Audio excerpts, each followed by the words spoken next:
As Václav Havel said, work for something because it is good, not just because it stands a chance to succeed. And this is something that I think a lot of people misunderstand. They think that the goal of their life is to identify something that'll work, to identify something that has the odds stacked in its favor, rather than to think about what matters, what's important. Because if something is important, if it speaks to you, if it's going to give resonance to your life, then it's worth doing, even if it's something that is almost guaranteed to fail. When something matters enough, regardless of the odds, it's worth engaging with, because even in the pursuit, you can find meaning. And as humans, one of the things that we hunger for most is purpose and meaning, but you can't have that purpose and meaning without the thing that you're pursuing be something that you believe to be worthwhile. So don't worry about whether or not it succeeds. Ask only about whether or not it's going to light you on fire. Ask only if in those dark moments that it will give you that sense of mattering to this world, that even in the failure, do you learn something about yourself? Do you see the truth that you matter? And that even as a single person, even as one individual, you can echo through this world. But that will never happen by pursuing something small. That will never happen by pursuing something simply because it can win. It will only happen by pursuing something that matters.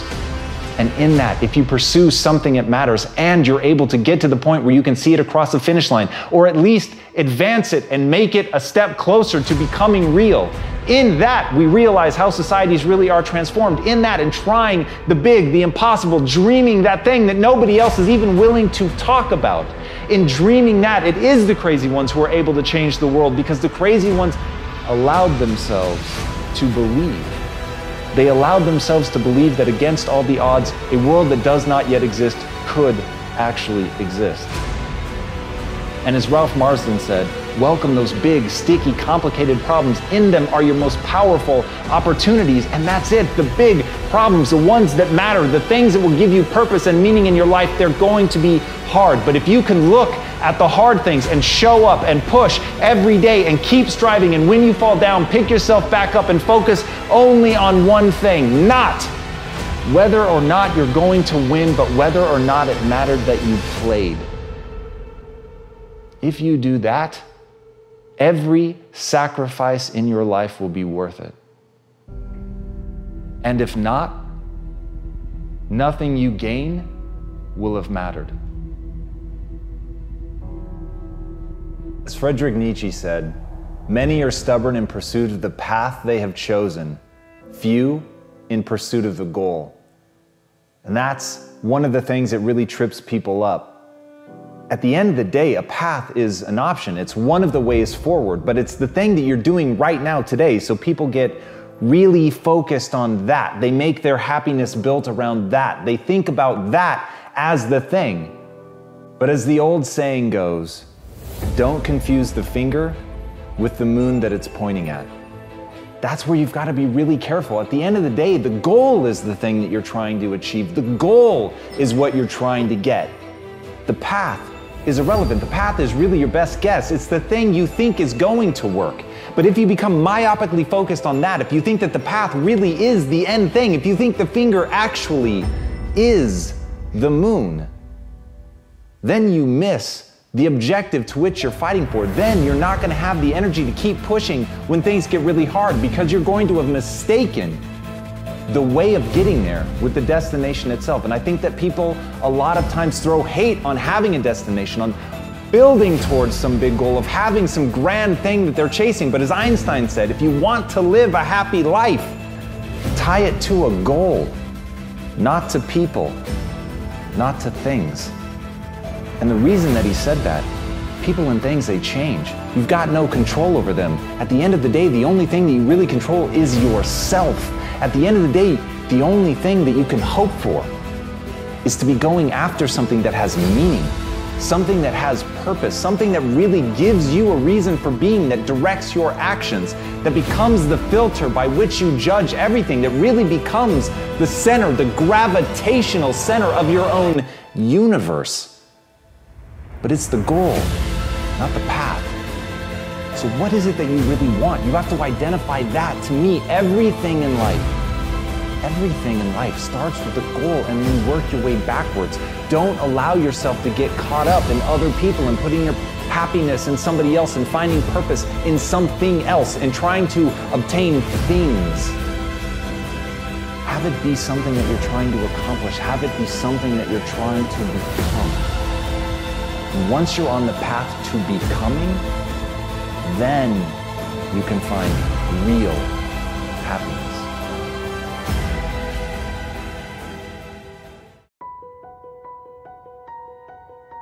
You've got two choices in life.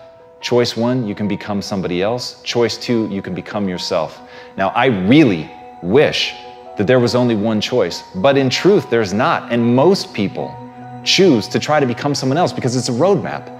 It's points in a direction. You see someone, you respond to something, you admire them, you want to be like them. And in that process, you've made your decision. In that process, you've decided to become somebody else. You have mistaken the finger for the moon. Instead, you need to understand that being inspired by somebody does not mean to become that person, to become that which inspires you. It is to understand fundamentally, what is it about that thing that excites you? What is it? What is its essence? And when you can find its essence, then you can find out how it would apply to you becoming you. And as Zen Shi says, a flower does not think about competing with the flower next to it. It just blooms. And that's really your job, is to see the outside world, to see the flower next to you, to understand the amazing things that are happening all around you, all of the incredible people and the essence of what they have, and what it is that they've done to bring inside yourself and find out what does that look like when it's me. Not what do I look like when I'm them. And once you understand the difference between that, then you can really begin to be something unique. You can become that thing that you were meant to be, that thing that makes you feel alive and whole. And that's it. That's the secret. You're just trying to be something, not that's just inspiring to other people, but that you actually want to wake up every day and be. And that's the fucking thing about it. There's no escaping you. Whatever you become, a lie, the truth, somebody else, yourself, whatever it is, you're going to spend every day of your life there. And as Albert Einstein said, everybody's a genius. But if you judge a fish by its ability to climb a tree, it will live its whole life believing that it's stupid. And that's what confuses people. People believe that they're dumb because they're not finding their path. They're not defining things based on what excites them and what they want to live with every day. They're just looking to what the outside world says is good. And I think it's incredible that there are other people doing things that are so extraordinary that we aspire to be like that. But you have to understand the difference between being like someone and trying to actually be them. So if what inspires you is that somebody works hard, work hard. If what inspires you is that somebody gets up every time they fail, get up every time you fail. If what you like is that they are themselves with all their weird eccentricities and quirks, then be true to your eccentricities and quirks, but don't try to embody their eccentricities and quirks. That's the surest way to become the fish that thinks it's stupid because it's being judged by trying to climb a tree. So as Scott Belsky said, when 99% of the people doubt your idea, you're either gravely wrong or about to make history. And that's the terrifying part. You're not going to know. You're not going to know the difference. But if you're chasing somebody else's path, if your whole game is emulation, if your whole game is to mimic that which inspires you, you will never find the thing that's real about you. And look, I don't know about you, but I can be wrong. I can be gravely wrong. I can have people think me an idiot and try something and fail as long as it was true to me. Because then the lesson that I'm going to learn is going to apply. It's going to take me another step closer to actually being the person that I want to become, that I want to live with every day. But I can't be that if I don't understand who I want to be. So look inward, identify your path, identify what excites you, and go after it as if your life depends on it. Because in truth, it does.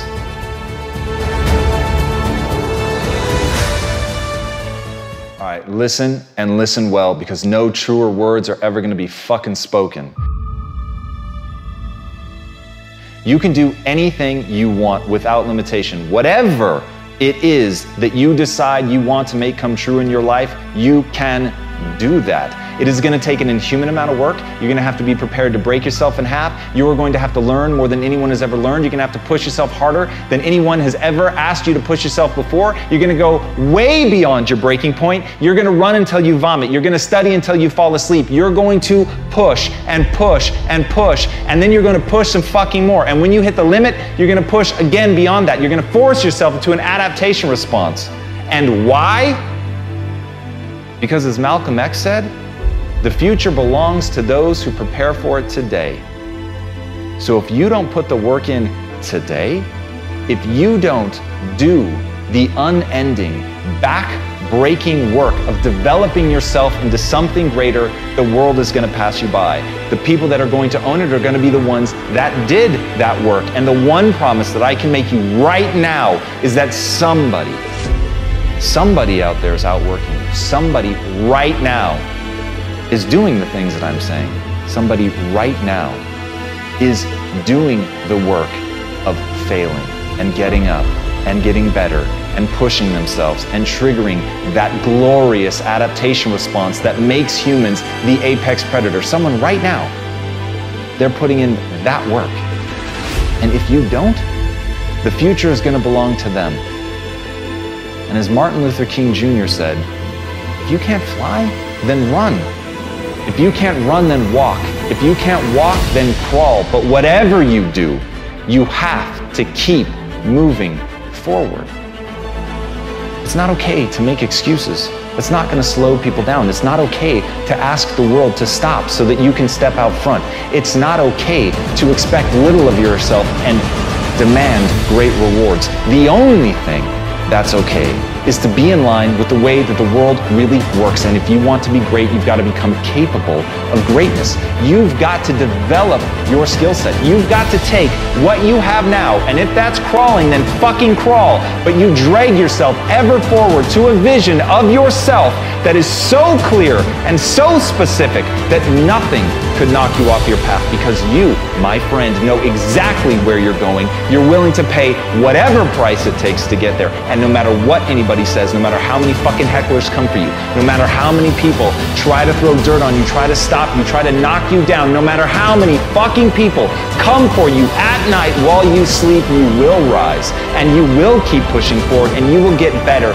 every day. And no matter how many times people chop at you, knock you down, knock you off the path, you will get back on. You will crawl till you can walk, you will walk till you run, and then you will run until you fly. And that, my friends, is the only path forward. So if you want a fucking future that makes you happy, if you want a world that you're excited about, get your ass out there and earn it.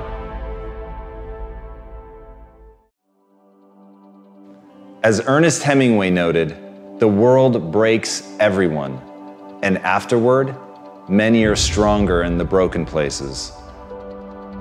But my question is, why isn't everyone? To me, it comes down to the strategies that you use. There really isn't anything objectively good or bad. There isn't anything that happens to you that can't be overcome. There isn't anything that could happen to you, anything that when you turn inward, you can't find a reason to overcome. You can't find a way to put those pieces back together, and that becomes your job. It becomes literally up to you whether you're going to sit and wallow and woe is me, because what happened, happened, and there's no way to take it back. But how you respond, what you bring to that table, whether you meet fire with fire, whether you meet that adversity with falling apart, becoming weaker in the areas that broke, or you bind them and mend them, and it becomes like a weld that literally makes you stronger, is a choice.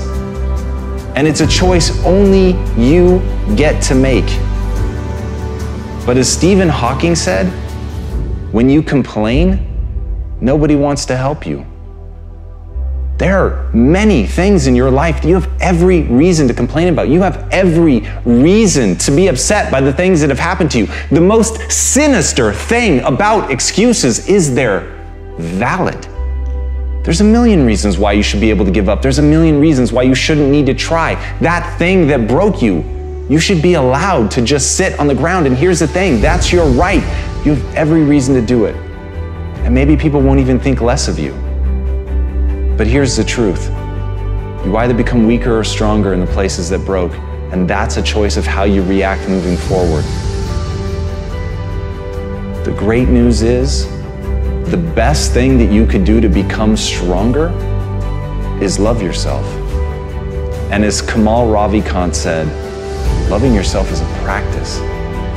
People think that it's something that's gonna feel right, that it's gonna feel natural, that you're just gonna turn inward and there it is, this spark of love and joy for yourself, inside yourself. But the truth is, that's just not the human experience. That's not the way that it works. There's gonna be a voice inside your head and it's going to blame you. It's gonna say that it's your fault. And no matter how many times people on the outside tell you that that is not true, that this thing happened to you, that it isn't you, it doesn't define you, there will be a voice that's going to tell you that it does. And that's where you have to fall back on process. That's where you have to realize that you literally have to practice loving yourself, and that it's okay, that no matter what happened, there is absolutely nothing that invalidates that you're worthy of your own love. But you've got to practice it.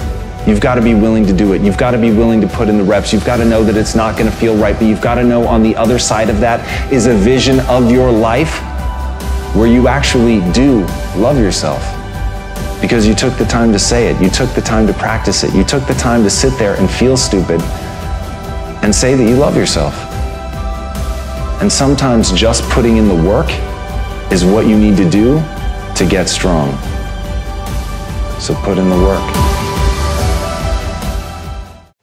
As Daniel Pink said, people fail to achieve mastery not because they aren't talented, but because they aren't disciplined.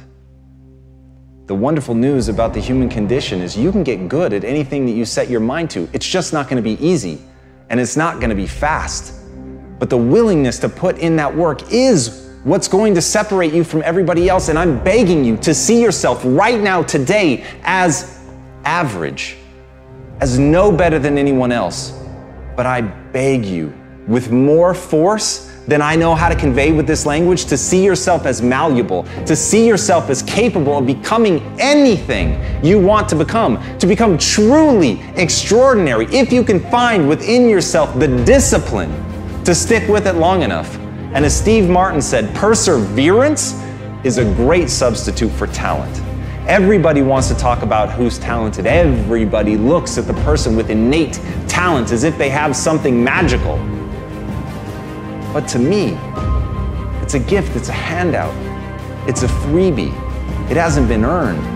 And no matter what it is, it's only the beginning. Even somebody that has talent, even if you get an early win, if you let somebody outwork you, if you let somebody who has more perseverance, more grit than you, then they are going to outperform you on a long enough timeline. The only thing I can guarantee is you will be outworked by somebody unless you pour your heart and soul into getting great. If you don't take days off, if you put yourself into it as if your life depended on it, when you act like that, then you've got a chance to be great. And as Robert Horry said, pressure can bust pipes, but it can also make diamonds. You've got to want that pressure. You've got to want things to be hard. You can't seek out the easy life. You can't just hope and pray that you can uncover inside of you some talent that's laid dormant that you didn't know about, that's going to let things be easy for you. Don't want the easy. Want the hard. Want the pressure. Want the thing that's going to turn you into something. Because when it's easy, you don't work for it. When it's easy, you don't push. When it's easy, you get surpassed by the person who has to give it their all, who's prepared to do blood, sweat, and tears in order to become that thing that they want to be so badly because they are so fucking angry that they were never given anything. And with that chip on their shoulder, they're determined to become anything that they set their mind to. So whether you have talent, whether you don't, the only thing that matters is, will you persevere? Will you stick with it long enough to get great?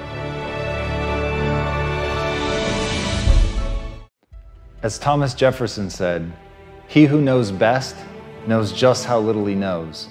And this has been one of the most surreal things about my experience as an entrepreneur, is that the better I get at it. The more that I do, the more I feel lost, the more I feel like there's too much for me to possibly know and understand. And in that is my power. That's literally the source of my power, because I understand that my journey is one of learning. I understand that, as Naval Ravikant said, the genuine love for reading itself, when cultivated, is a superpower.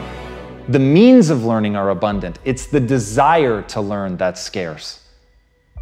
But if you have that desire, if you cultivate that desire to learn, if you accept that you're in this big world that is far too big for you to understand every piece of it, but in recognizing that you don't understand it all and putting yourself on this quest to learn obsessively, to get better, to fall in love with the actual process of gaining knowledge, if you stay hungry for that at all times and you don't calcify your thoughts into dogma, but rather stay fresh, stay naive, stay hungry and foolish to really learn and grow, then you actually obtain power. And this is the part I want people to understand. Look past the words and hear what I'm really saying.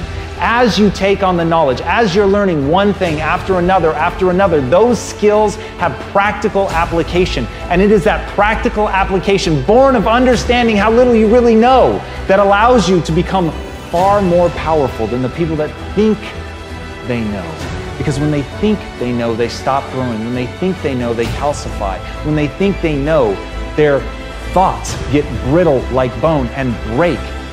But when you think you know nothing, when you think you have to learn everything, when you're really just trying to figure out if something works, if it gets you the result, then those skills become real. They become tested by what you're doing. They are boundless because you're always trying to find that next thing. You're never self-satisfied. You're never self-congratulatory. You're simply asking, where do I want to go? What skills do I need to acquire to get there? And knowing that each one of those that you get, brick by brick by brick, builds a real path to where you want to go. So fall in love with the idea that you know nothing. Fall in love with the idea that learning is a superpower. Fall in love with that hunger. Want to get better every day. Never be tricked by the desire to be self-satisfied. Never be tricked by the desire to be great today. Never fool yourself into thinking who you are today is who you can become. I don't care how far you've come. I don't care how many accomplishments are in your rearview mirror. If you fall prey to that, your past will always be bigger than your future. And there is one mandate that I make of myself and anyone else that wants to be around me. Your future must always be bigger than your past. And the only way for that to be true is to love how little you really know, and to love how much you can learn if you just keep going.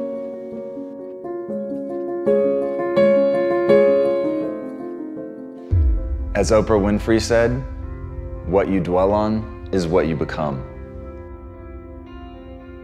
Once you understand that humans are the ultimate adaptation machine, and you understand that the brain actually builds faster and better connections between the things that you think on, you will begin to understand that it is incredibly important to be thoughtful about what you think about. It's incredibly important to pick a direction that you want to grow in, to decide who you want to become, and then make that the center of your focus, your thoughts, your time, your energy. And if you look inward or if you look outward and you don't like what you see, remember what Jim Rohn said. If you don't like how things are, change it. You're not a tree. And that's the beauty. That's the beautiful thing about being a human. We are so plastic and we can change so dramatically. We are so good at adapting that we forget. That's literally what we do. But if you can take control of that process, if you can grab a hold of it and make it your own, if you can make it your daily obsession to make the most of your potential, to pick a very specific direction, to pick an end goal, an end state, an end identity, and work your way backwards, find out the steps that you're going to need to take to get there, to execute, and have the willingness to put in the work, to have the willingness to be both the sculptor and the clay, to understand that the suffering that comes with that, of changing yourself, of making yourself into something great, is a suffering well worth it. It's a suffering that you should embrace. It's a suffering that you should run towards, because in that suffering, you can become anything you want. So start to dwell on that. Dwell on a vision of you being great. Dwell on a vision of you accomplishing your goals. Dwell on a vision of you having done this amazing thing that you want to do. Dwell on an image of you being willing to sweat and bend yourself in half and break if need to and bleed when necessary to become the vision of yourself you always knew you could become. Dwell on that, and nothing can stop you. As Epictetus said, he is a wise man who does not grieve for things which he has not, but rejoices for those which he has. And that's gratitude, isn't it? It's the very base decision that we all have to make. Are you grateful for the things that you have in your life, or are you always wanting more? And trust me, I get it. I understand people that strive for more. I understand people that want something bigger and better. But at the same time, if you allow yourself to only think about what you don't have, to only be striving for something more, that obsession will begin to overtake you. It will begin to corrode you. But ultimately, it's a choice. Ultimately, at any time, right now, in this moment, you can stop and think about what you have. You can put your attention on the things that you're grateful for and watch what it does. Watch what it does in that instance, the way that it changes you, the way that it changes your chemistry, your feelings in a moment can shift from negative and dark to beautiful, with nothing else changing around you, nothing but you deciding that you're going to focus on the things you're grateful for. Nothing but deciding that there are things in your life to be grateful for. And that is a decision. No matter what is happening in your life at any moment, right now, in the depths of a depression, in something going on terribly in your life, you could choose right now to think about the things you're grateful for. The breeze, a smile from somebody kind, a stranger who holds open a door for you, anything. But it's a choice. And as Einstein said, there are only two ways to live your life. One is as though nothing is a miracle. The other is as though everything is a miracle. And what choice are you making? What are you choosing to focus on right now? Do you let gratitude fill you up or not? And here's the critical part, and I want you to listen to this really well. Whatever you decide, whether you decide we live in a world of miracles or whether you decide we live in a world devoid of miracles, you are choosing one thing to the exclusion of the other. And when you focus on something that you're grateful for, when you look at those little moments in your life and choose to see them as grand miracles, even when it is only a gentle hand on your shoulder, even when it's only a kiss from somebody who you've kissed 1,000 times before, even when it is only holding the hand of somebody who needed their hand held, even when it's something that simple,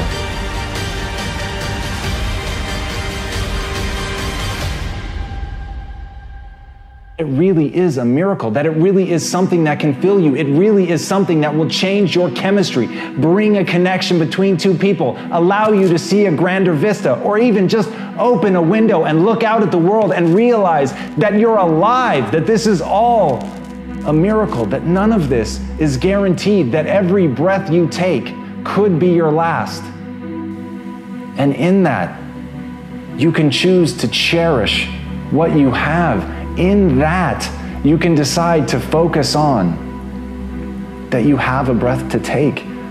And even when it's something that simple, when you train your mind to do that, when you train yourself to decide to see the beauty in that, then nobody can ever take it away from you. And no matter where you are, no matter what's going on in your life, you'll be able to rise up and feel the beauty that is being alive. So take a minute at the worst times in your life and focus on the things that you're grateful for.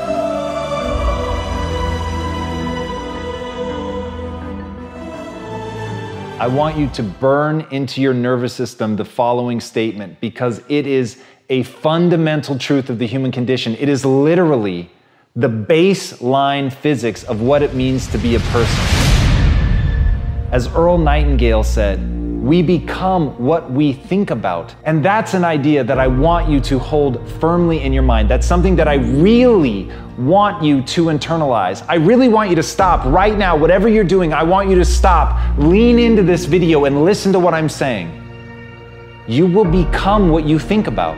Really think about that for a second, as if it wasn't just a phrase, as if it's more than just words, as if it were a truth about how the brain works, because it is. You're going to become the thing that you think about. And I know that you're dwelling on a lot of negative shit. I know that you're carrying a lot of baggage with you. And I know that as you think about how things might go wrong, that you believe to the core of your being that you're just planning for the hard times. But the truth is, you're going to become those things that you fear. You're going to become the things that you dread. If you're thinking about all the things that you've done wrong in the past, you are going to simply continue that cycle. But if, on the other hand, and let this be true, let this ring in your ears with the weight of everything that I carry, if I've ever added an ounce of value to you, if anything I have ever said has seemed remotely true, believe that these are the most important words I'm ever going to say to you. If you begin to focus on positive things, if you begin to focus on your capabilities, if you begin to focus on the potential that you have, if you really dig in, build those skills, drive towards something beautiful, something amazing, something that leaves you in awe, that you want to create, that you want to become the vessel for that, then you will become that thing, because you will take those steps, because you become what you think about. And as Mark Twain said, 20 years from now, you'll be more disappointed by the things that you didn't do.